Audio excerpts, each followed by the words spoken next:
Okay, just a short demo video. There's my mouse being used to open the program. So what? Nothing amazing about that. So let's just let it boot up. Okay, one of the options, F2 is for 2 players, and then P for play. And I don't know, we'll just do it as shoot mode, yeah? So now you can see if I move this, the mouse moves and the user moves like that.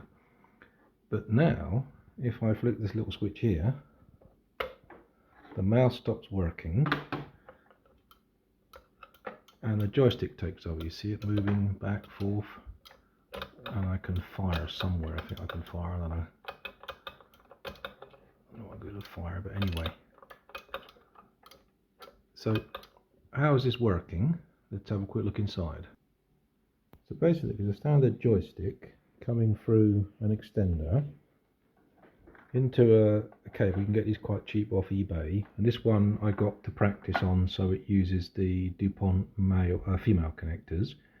Then what I do is I wire pin 7 and 8 from the input to the Atari via a switch, and if I flick the switch back this way, then the mouse light should come on and the mouse takes control again, yeah?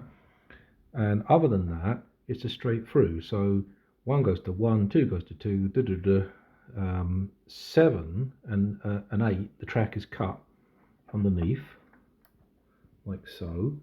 And that way, this switch here determines whether I'm using a mouse or a joystick, and it seems to be hot swappable. And then I have one of these USB mouse things here. So what I'll do next is to mount this into this little box here. I got this from Screwfix for about £4 it was, or £6. It was a 6" by 6" by 3". So it's enough to fit the joystick, it's enough to fit the controls in there, nice solid, and it allows me to daisy chain out so I don't have to mess around and ruin the port. So that's what I've been doing myself as a short video. Hope you enjoy it. Thank you and bye bye.